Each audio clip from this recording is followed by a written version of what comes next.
Hello students, इस video में हम डिस्कस करने वाले हैं आपके साथ चैप्टर 7 के एग्जाम्पल क्लास 10th के। इसमें मैंने एग्जाम्पल नंबर 8 तक कल डिस्कस कर लिया था और आज मैं डिस्कस करने वाला हूँ एग्जाम्पल 9 और 10। इसमें 9 के साथ अल्टरनेटिव एक मेथड जो दिया हुआ है एग्जाम्पल 8 से पहले, उसको भी मैं डिस्कस करूँगा और बहुत ही डिटेल में डिस्कस करूँगा। इसमें थोड़ा अटपटा दिया हुआ है क्योंकि कुछ पार्ट समझा दिया है एग्जाम्पल 7 में, कुछ उसके अल्टरनेटिव में और कुछ समझाया है 9 में। तो इसलिए मैं सबको एक साथ क्वेश्चन नंबर 9 में समझाऊंगा। तो स्टार्ट करते हैं क्वेश्चन नंबर एग्जाम्पल नंबर 9। मेरा नाम है नीरज, ये आपका चैनल मैथ सॉल्यूशन। स्टार्ट करते हैं। ये एग्जाम्पल नंबर 9, जैसा कि मैंने बताया आपको, इसको जो अल्टरनेट मेथड पीछे समझाया हुआ था क्वेश्चन नंबर 8 से, उससे ये बुक में किया हुआ है, लेकिन एक्सप्लेन सही से नहीं करा हुआ है। ना वो अल्टरनेट मेथड वहाँ पे सही से एक्सप्लेन करा हुआ है, ना यहाँ पे ये क्वेश्चन बुक में एक्सप्लेन किया हुआ सही से। तो मैं इसको एक्सप्लेन करने की कोशिश करूँगा और आई होप समझ में आ जाएगा। तो के कहाँ से आया, ये क्या सिस्टम चल रहा है, इसको मैं थोड़ा सा एक्सप्लेन करने की कोशिश करूँगा। ठीक है, तो सबसे पहले स्टार्ट करते हैं इसको। इसमें जहाँ पे उसकी अल्टरनेट मेथड से ही करेंगे तो मेथड भी समझ में आ जाएगा आप लोगों को और वो भी क्वेश्चन भी है समझ में आ जाएगा। जैसे कि अल्टरनेट मेथड, हाँ, इसको कैसे करते हैं ये भी समझ में आ जाएगा। Find the ratio which Y axis divide line segment joining the points ये और ये। also find the point of intersection। ठीक है, also find the point of intersection।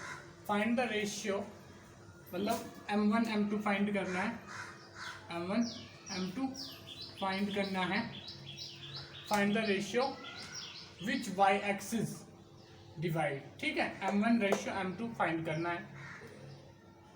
ठीक है, line segment joining the point, ये पॉइंट को ज्वाइन कर रहा है, तो पॉइंट इसको क्या कर लेते हैं,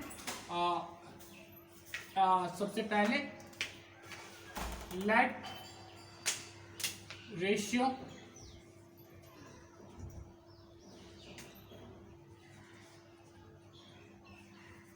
of divided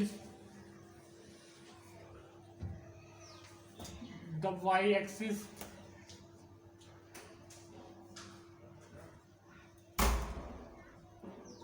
is equal to m1 ratio m2। ये मान लिया कि m1 m2 रेशियो में डिवाइड कर रहा है। और पॉइंट क्या है, पॉइंट्स हैं ये, पॉइंट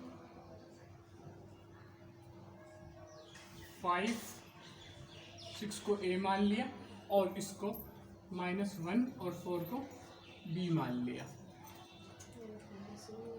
ठीक है,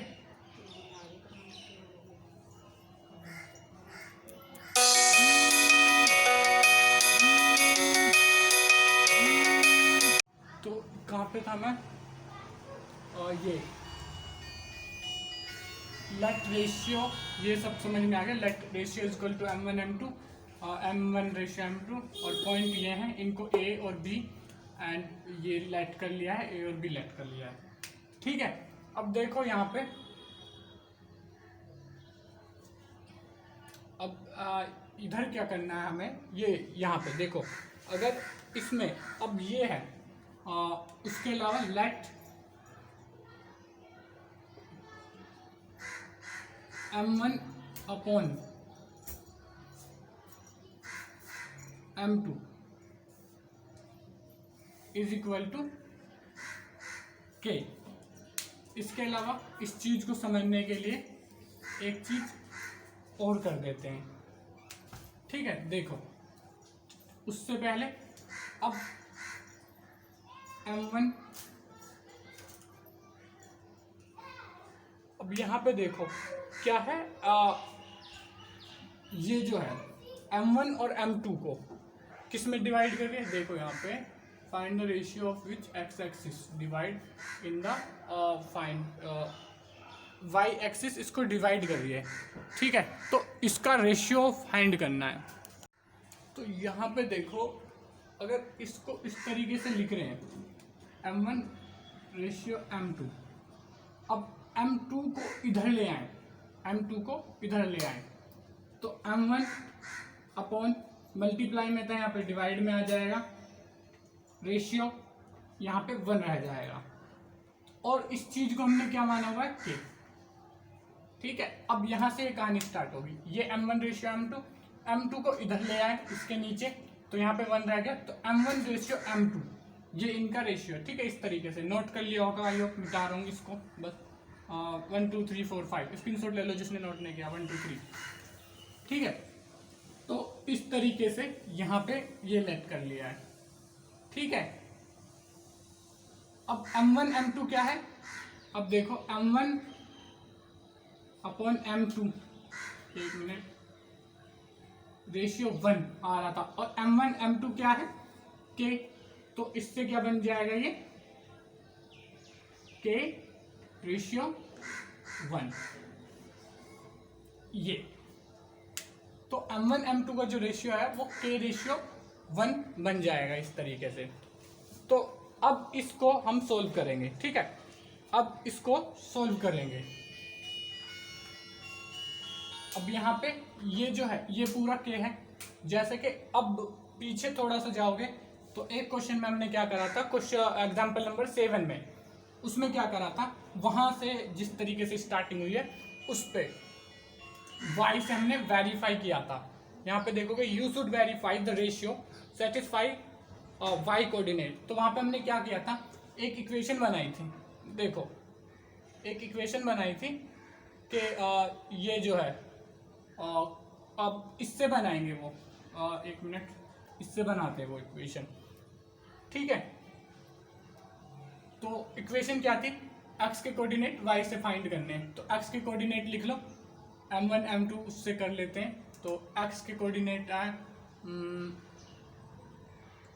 इसको x1 मान लो, m1 इंटू x1 यानी कि x1 5 m1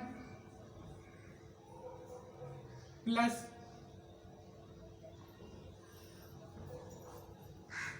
सॉरी m1 के साथ m2 आता है ना, ये m1 मान लो, इसके साथ आ जाएगा m2, x1, इसको x1 के साथ m2, और ये -1 के साथ m1 क्योंकि ये x2 है, प्लस m1 प्लस m2, इस तरीके से हमने कुछ करा था, इस तरीके का हमने कर लिया, ये चीज हमने कर ली, ठीक है। ये क्या लिखा है, x का फॉर्मूला लिखा है, ये कुछ और नहीं है, टू फाइंड x, एक बार लिख ही देता हूँ फॉर्मूला, इज इक्वल टू, या यहाँ पे ही लिख देता हूँ आगे, इसे मिटा के कोई फायदा नहीं है, ये क्या है, x1 m2 plus x2 m1 upon m1 plus m2, ठीक है।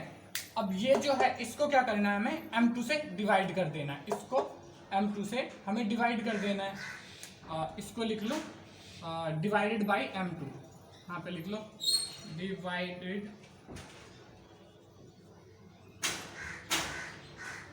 बाई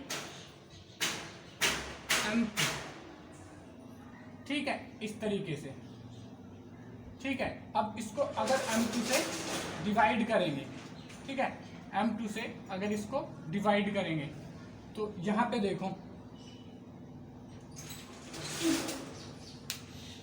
यहाँ पे मैं यहाँ पे लिख देता हूँ इसको, ठीक है। इसको m2 से डिवाइड करेंगे ऊपर और नीचे, इसको m2 से डिवाइड करेंगे तो यहाँ पे बच जाएगा m2 अपॉन m2, तो m2 से m2 कट जाएगा, अभी काटते हैं, plus -1 m1 upon m2 upon ये क्या है m1 प्लस m2, तो यहाँ पे m2 से डिवाइड होके m1 divided by m2 plus m2 divided by m2, तो यहाँ पे देखो ये क्या आ जाएगा, यहाँ पे m2 से m2 कट के 5 आ जाएगा, 5 प्लस इधर माइनस m1 अपॉन m2 क्या ले लिया हमने, k, m1 m2 equal to k। तो यहाँ पे m1 m2 की जगह k ले लेंगे, नीचे m1 m2 की जगह k प्लस 1, इस तरीके से आ जाएगा। ठीक है, और ये आपने पहले भी देख लिया होगा। ठीक है, ये आपने पहले भी देख लिया होगा कि किस तरीके से फाइंड किया जाता है। तो इस तरीके से ये फॉर्मूला डिराइव हुआ था उस पिछले वाले एग्जाम्पल में। तो के रेशियो 1 जो आएगा वही इसका रेशियो होगा। ठीक है, यहाँ तक मैंने अब ये फॉर्मूला समझा दिया है कि कैसे अब इसको मल्टीप्लाई करके, और बुक में कहाँ से स्टार्ट किया, बुक में यहीं से स्टार्ट किया हुआ क्वेश्चन। ठीक है, तो अगर देखो तो बुक में कुछ इस तरीके से लिखा हुआ है, माइनस के को आगे कर लिया है क्योंकि 1 से मल्टीप्लाई हो गए वही, प्लस 5 प्लस के प्लस 1, ये ऐसे है। ठीक है, बुक में डायरेक्ट यहीं से स्टार्ट किया गया है। ठीक है, और y का मैंने क्यों नहीं लिखा है, क्योंकि y का भी इसी तरीके से फाइंड करना है। तो y में भी आप चाहो तो y इक्वल टू फिर यही m1 अपॉन m2 इसी तरीके से y का भी कर सकते हो। ठीक है, मैंने केवल x कोऑर्डिनेट के लिए लिख दिया है। ठीक है, अब क्या करना है, क्योंकि इसमें भी x कोऑर्डिनेट के लिए निकालना, y एक्सिस तो fc का इज 0, क्योंकि अगर इसमें क्या लिखा, y एक्सिस पे काट रही है, y एक्सिस पे अगर काट रही है तो y तो 0 होगा। ठीक है ना, अगर y एक्सिस पे काट रही है तो y तो 0 हो गया, तो हमें तो निकालना x, इसलिए मैंने केवल x के कोऑर्डिनेट लिए हैं।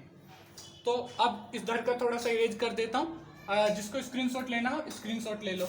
एक बार फिर से समझा देता हूँ। Let the ratio of y axis, let the ratio मतलब जिस लाइन में y एक्सिस डिवाइड कर रही है, अपनी लैंग्वेज में लिख दें, let the ratio of divided by y axis लिख लो, बाय y एक्सिस लिख लो, ताकि वैसे इतनी अच्छी इंग्लिश है नहीं मेरी, पर फिर भी by y axis, the axis divided in the line segment. तो y एक्सिस लाइन सेगमेंट को डिवाइड कर रही है m1 रेशियो m2 में।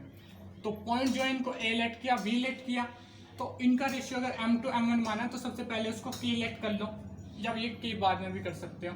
तो यहाँ से अगर m1 को इस साइड लेके आओगे तो यहाँ पे रेशियो 1 बच जाएगा, इससे डिवाइड होकर इधर नीचे आ जाएगा। उसके बाद इसको k माना है तो ये k रेशियो 1 हो गया। ठीक है, k रेशियो 1 हो गया, ये वाला टर्म k रेशियो 1 के बराबर हो गया। ठीक है, ठीक है, उसके बाद क्या करना है, वैसे ही लिखा है, इसका कोई मतलब नहीं है। ठीक है, तो m1 रेशियो m2। उसके बाद क्या करना है, यहाँ पे जो ये क्वेश्चन नंबर 8 वाले मेथड में आए वापस, तो मतलब अब क्या कर रहा है, फॉर्मूला लिख दिया x निकालने का, हमें x कोऑर्डिनेट निकालना है ना, y पे तो 0 होगा, x कोऑर्डिनेट निकालना है हमें केवल, तो x कोऑर्डिनेट निकालना है, तो x m2 into x1 m1 into x2 multiply by m1 x1 multiplied by m2, ऐसे कर दिया।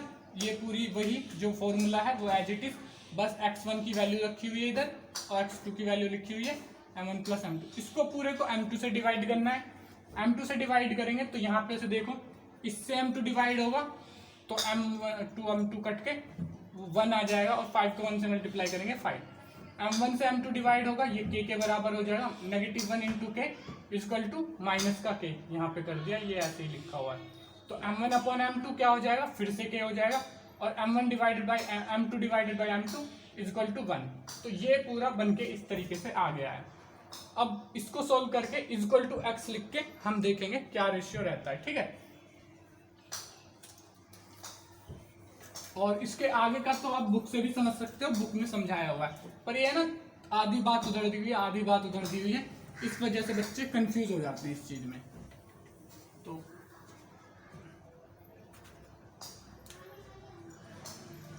सॉल्यूशन, अब यहाँ से मेथड भी समझ में आ गया कैसे निकालना है, कैसे दोनों का रेशियो लेना है। ऐसे ही सेम y के लिए भी निकाल सकते हो कि y की जगह पर y कोऑर्डिनेट रख लोगे, यहाँ पे y वाले कोऑर्डिनेट स्टार्ट कर दोगे, फिर m2 से m2 ऐसे ही काटना सब कुछ। ठीक है, उसके बाद अब क्या करना है, यहाँ पे ये आ गया। अब x का कोऑर्डिनेट हमें क्या पता है, अब ये हमें पता चल गया द पॉइंट। अब इसको क्या, इसको किसके इक्वल रखना है, ये आ चुका हमारे पास। ठीक है, k1 अपॉन k2। अब यहाँ पे अगर देखें आप ध्यान से, एक मिनट थोड़ा कैमरा, तो देखिए यहाँ पे ये जो है, अब यहाँ पे देखो y एक्सिस पे है, वाई एक्सिस पे एक्स की वैल्यू क्या होगी, यहाँ पे एक बार बना के दिखाता हूँ।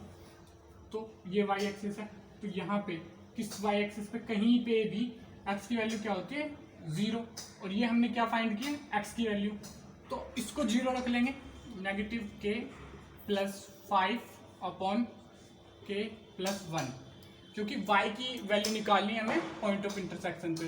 शायद मैंने पिछली बार y0 बोल दिया था गलती से, y एक्सिस, पर यहाँ पे x एक्सिस ही कहना चाह रहा था मैं, तो इज इक्वल टू 0। तो y एक्सिस का वो पॉइंट निकालना है, x एक्सिस तो यहाँ पे 0 होगा जिस पे y एक्सिस इंटरसेक्ट करे इस लाइन सेगमेंट को, ठीक है। तो ये 0 रखा, तो k की वैल्यू यहाँ से फाइंड कर लेंगे हम, क्योंकि ये 0 के इक्वल है। तो ये हो जाएगा 0, ये पूरा टर्म इधर जाके 0 माइनस के प्लस 5 इज इक्वल टू 0, ये इधर गया तो माइनस के इज इक्वल टू माइनस 5, के इज इक्वल टू 5, ठीक है। इसको सॉल्व कर लो, स्क्रीनशॉट ले लो 1 2 3 4 5, इसको मिटा दो ताकि मैं, ठीक है। तो ये तो वैल्यू आप ऐसे भी आसानी से फाइंड कर लोगे, इसमें कोई बताने वाली खास बात नहीं है। तो यहाँ पे लिख लो k इज इक्वल टू 5। अब k हमने 5 निकाल लिया है, तो अब y की वैल्यू क्या होगी, तो y की वैल्यू भी सेम हम वैसे ही यहाँ से जो फॉर्मूला ड्राइव कर लिया था कि k प्लस 1 रख दो, इसको सेम ऐसे ही करते हुए लाएंगे यहाँ से, तो और बस इसकी जगह पे पॉइंट क्या रख देंगे, ये चाहो तो मैं पूरा ही करके दिखा देता हूँ एक बार। तो यहाँ पे क्या रहेगा, वैसे देखो टाइम पूरा करने के लिए तो मेरे हिसाब से नहीं करना चाहिए पूरा, क्योंकि खामोखा में तुम लोग का टाइम वेस्ट हो जाए, ठीक है। टाइम वेस्ट करने में कोई फायदा नहीं है। वाई एक्सिस का निकाल के सेम इसी तरीके से निकालना, बस ये जो कोऑर्डिनेट है ये वाई एक्सिस करेंगे, ये कोऑर्डिनेट और ये कोऑर्डिनेट वाई एक्सिस के, जैसे कि यहाँ पे x1 यहाँ पे है और x2 यहाँ पे, तो ये रहा x2, ठीक है, x1 x2, और यहाँ पे क्या आ जाएंगे, यहाँ पे आ जाएंगे y1 y2, ठीक है। तो यहाँ पे आ जाएगा negative 6 plus 4k upon k plus 1, ठीक है, ये आ गया। अब इसके बाद क्या करना है, k की वैल्यू पुट कर दो, y निकल जाएगा, ठीक है। ये कैसे आएगा, ये आई होप आपको समझ में आ गया होगा, नहीं आया तो कमेंट कर देना। बाकी ये सब ऐसे ही लाना है, यहाँ पे y के पॉइंट, फिर m2 से डिवाइड जैसे जैसे किया था ये आ जाएगा। उसके बाद यहाँ पे पुट करेंगे, k की वैल्यू कितनी निकाली हमने 5, तो यहाँ पे 5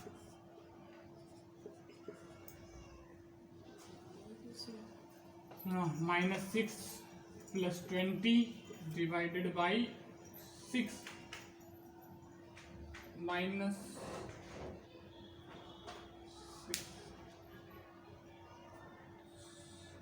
ये -20 तो नहीं आएगा, एक मिनट, यहाँ पे कोई कोऑर्डिनेट माइनस का तो नहीं है, एक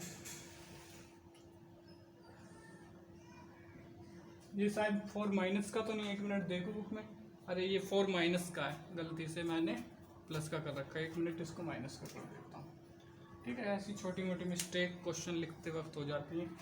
तो यहाँ पे ये माइनस का आ जाएगा, सॉरी, ये प्लस माइनस का 4k, यहाँ पे भी माइनस इंटू वैल्यूज़ की, तो ये यहाँ पे आ जाएगा माइनस का 20। अब ये हो जाएगा माइनस का 26 डिवाइडेड बाई 6, तो ये हो जाएगा 2 से अगर डिवाइड करेंगे तो ये हो जाएगा 13 और ये हो जाएगा बाई 3। तो y का कोऑर्डिनेट ये, x का कोऑर्डिनेट 0 माना था, तो y एक्सिस पे क्या पॉइंट हो जाएगा 0, और ये नेगेटिव का आएगा एक और चीज, नेगेटिव 13/3,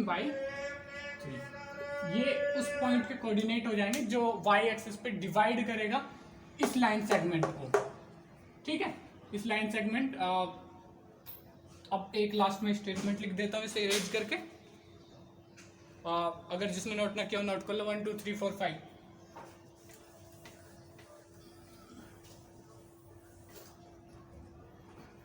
तो हालांकि मिटा दिया पर ध्यान है मुझे 13/3 था, ठीक है। तो find the ratio in which the y axis divide the line segment तो रेशियो तो हमने फाइंड कर ही लिया 5:1।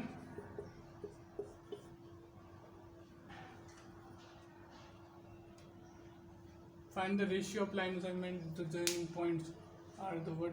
ये क्या, यही फाइंड करना था। क्या फाइंड करना था क्वेश्चन में देखूं। हाँ 5:1 ये फाइंड करना है एक तो 5:1 हमने फाइंड कर लिया, 5:1 में डिवाइड कर रहे हैं, ठीक है। उसके बाद ये तो फाइंड कर ही लिया था, और जो कोऑर्डिनेट होंगे तो वो भी लिख देता हूँ। तो स्टेटमेंट लास्ट में लिख देता हूँ।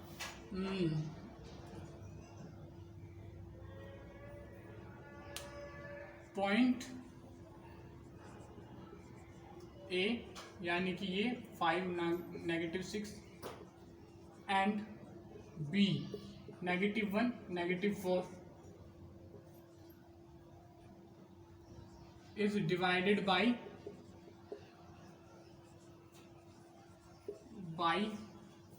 y-axis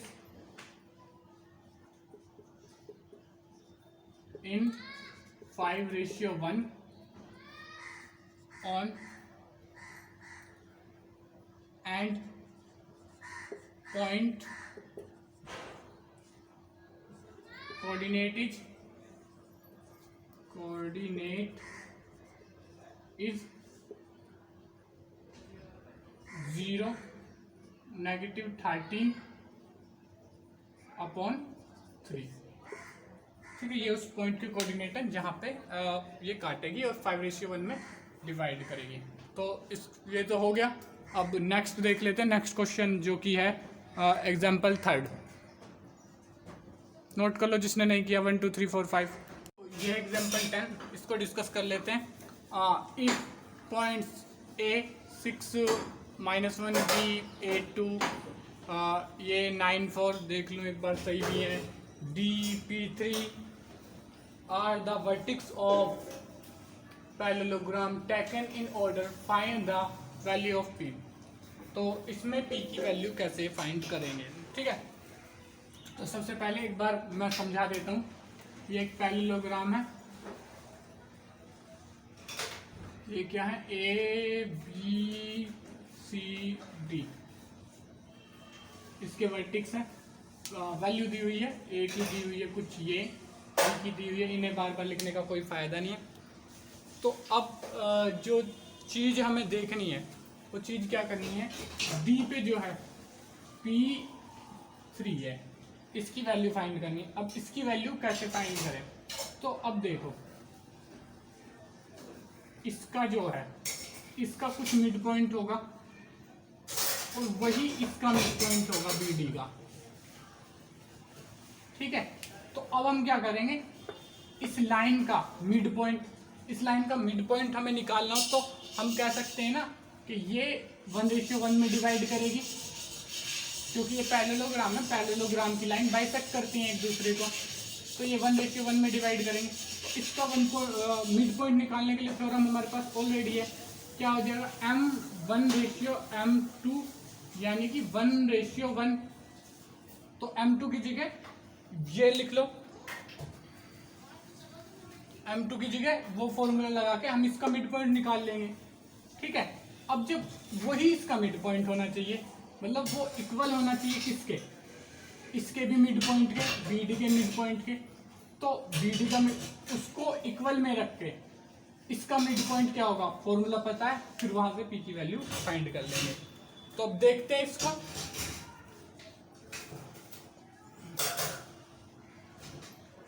सॉल्यूशन, सबसे पहले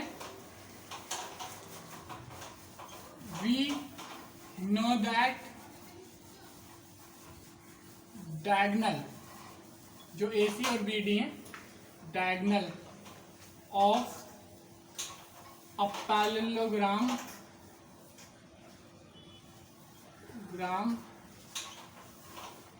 bisect, मतलब दो बराबर पार्ट में डिवाइड करते हैं, bisect each other।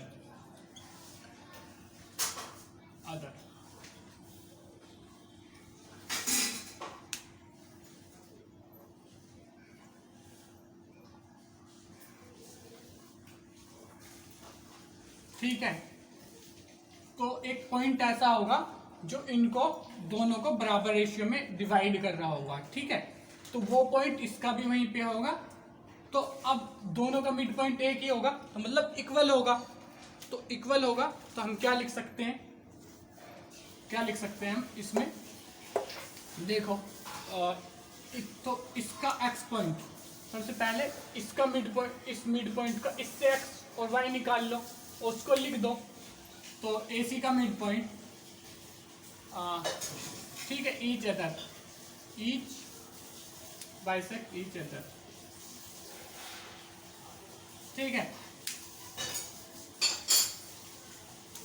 सो मिड पॉइंट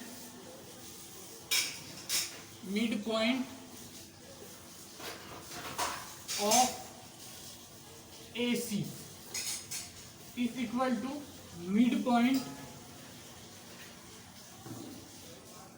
क्योंकि सेम ही पॉइंट होगा, ऑफ BD, तो दोनों का मिड पॉइंट बराबर होगा। अब मिड पॉइंट निकालने का फॉर्मूला आपको पता है, मिड पॉइंट निकालने का फॉर्मूला क्या है, तो यहाँ पे क्या हो जाता है, M1 भी बराबर होता है M2 के, क्या होता है, M1 इनका रेशियो 1:1 हो जाता है जब मिड पॉइंट होता है। तो M1 ratio M2 equal to 1:1, ठीक है। तो M1 M2 दोनों की वैल्यू 1 हो जाएगी। तो मिड पॉइंट का फॉर्मूला सेम उसी फॉर्मूले से है जो अभी तक करवाया था, तो उसमें बस M1 की वैल्यू M2 की वैल्यू दोनों की 1:1 हो जाती है। तो फॉर्मूला क्या है, इसके A के कोऑर्डिनेट देखो, x1 x2, ठीक है। A का x1 क्या हो गया, इसका मतलब इसके पॉइंट का x कोऑर्डिनेट क्या हो गया, इसका इधर x निकालेंगे, इस साइड y निकालेंगे, x के कोऑर्डिनेट क्या हो जाएंगे, जो मिड पॉइंट है इसका उसके हो जाएंगे 6। M1 की वैल्यू क्या है 1, तो 1 से मल्टीप्लाई करके 1। एक बार फॉर्मूला लिख देता हूँ, या फॉर्मूला क्या लिखना, डायरेक्ट ही बता देता हूँ, ठीक है। वैसे फॉर्मूला ये होता है, जो नॉर्मल फॉर्मूला वो तो मैं करवा ही रहा हूँ। तो जैसे कि M1 x2 plus M2 x1 divided by M1 plus M2, ठीक है। और ये यहाँ पे 2 हो जाएगा, ठीक है। अब इसी को M1 को M2 मान लो, तो इस फॉर्मूले को क्या कर दोगे, x2 प्लस 1, अगर यहाँ पे M1 कितना हो गया 1, और ये M2 भी हो गया 1, ये भी 1, ये भी 1, क्योंकि ये बराबर है, तो फॉर्मूला बन जाएगा 1 से x2 से मल्टीप्लाई होकर x2, और ये बन जाएगा x1, ये भी 1 है क्योंकि, और ये 1 + 1 2, तो x1 + x2 divided by 2। x coordinate इसका हो जाएगा ये, सेम y कोऑर्डिनेट भी ऐसे ही M से M, ये M1 और ये सेम y भी। तो अब लिख लेते हैं AC का x1 क्या हो जाएगा 6 प्लस C का कोऑर्डिनेट क्या है x का 9 डिवाइडेड बाई 2, ये हो गया इसके x के कोऑर्डिनेट। अब सेम इसके y कोऑर्डिनेट क्या हो जाएंगे, y1 क्या है -1, और y2 क्या है पॉजिटिव का 4 प्लस 4 डिवाइडेड बाई 2, और ये इक्वल हो जाएंगे BD के कोऑर्डिनेट के। तो BD का कोऑर्डिनेट क्या होगा x में, तो BD का x में कोऑर्डिनेट होगा 8, और इसका क्या होगा D का P, 8 + P, ठीक है, डिवाइडेड बाई 2, ये इसके x के कोऑर्डिनेट हो गए। और y के कोऑर्डिनेट से वैसे लेना देना नहीं है, फिर भी यहाँ पे लिख देते हैं एक बार, ठीक है। तो यहाँ पे लिख देते हैं क्या है, y के कोऑर्डिनेट देखें तो b का 2, इसका 3, y1 + y2 डिवाइडेड बाई 2, तो ये कितना आ रहा है 5/2, और यहाँ से भी आ जाएगा शायद 5/2, -4 तो नहीं है, नहीं है 5/2, इनमें से कोई नेगेटिव लग रहा है मुझे, इस बार भी लगता है, इसमें तो कोई नेगेटिव ही नहीं है, तो यानी कि मैंने 1 नेगेटिव गलत लगा दिया एग्जाम्पल 10 में, ये मैंने गलत लगा दिया, एक तो यहाँ नेगेटिव नहीं है, ये गड़बड़ होती रहती है नेगेटिव लगाने की। हाँ ठीक है, कई बार आंखें ऊपर नीचे हो जाती है ना, काफ़ी सारे एग्जाम्पल हैं, तो उसकी वजह से कोई यहाँ पे नेगेटिव के साइन के साथ कोई पॉइंट नहीं है, ठीक है। ये तो ये देखो यहाँ से 2 + 3 1 + 4 डिवाइडेड बाई 2 5/2 5/2 ये हो रहा है बराबर। तो इसको तो देखना नहीं है, इसको तो वैसे भी हमें ये निकालना है। तो यहाँ से हम क्या करेंगे, 6 + 9 divided by 2 = 8 + p = divided by 2। इसको इक्वल करा देंगे और यहाँ पे देखो तो 2 से 2 कट जाएगा। उसके बाद क्या बचेगा, यहीं पे लिख लेते हैं 6 + 9 = 8 + p। 8 + p ये हो जाएगा कितना, ये हो जाएगा 15 = 8 + p। अब यहाँ से तो निकाल ही दोगे, 15 - 8 = p। और p की वैल्यू क्या आ जाएगी, यहाँ पे आ रही है भाई 7, ठीक है। यहाँ पे लिख देता हूँ p = 7। फाइंड कर दी p की वैल्यू, बस यही था, आसान सा। तो अगले वीडियो में स्टार्ट करेंगे एक्सरसाइज 7.2। इस वीडियो को यहीं पे ओवर करते हैं। तो वीडियो अगर अच्छी लगी हो, समझ में आया हो, तो वीडियो को लाइक ज़रूर करें, चैनल को सब्सक्राइब करें और बेल आइकन को दबाएं, ताकि हमारी जो अपकमिंग वीडियोस की नोटिफिकेशन आपको मिल पाए। इसके अलावा अपने फ्रेंड्स के साथ शेयर करें ताकि उनकी हेल्प हो पाए। Thank you.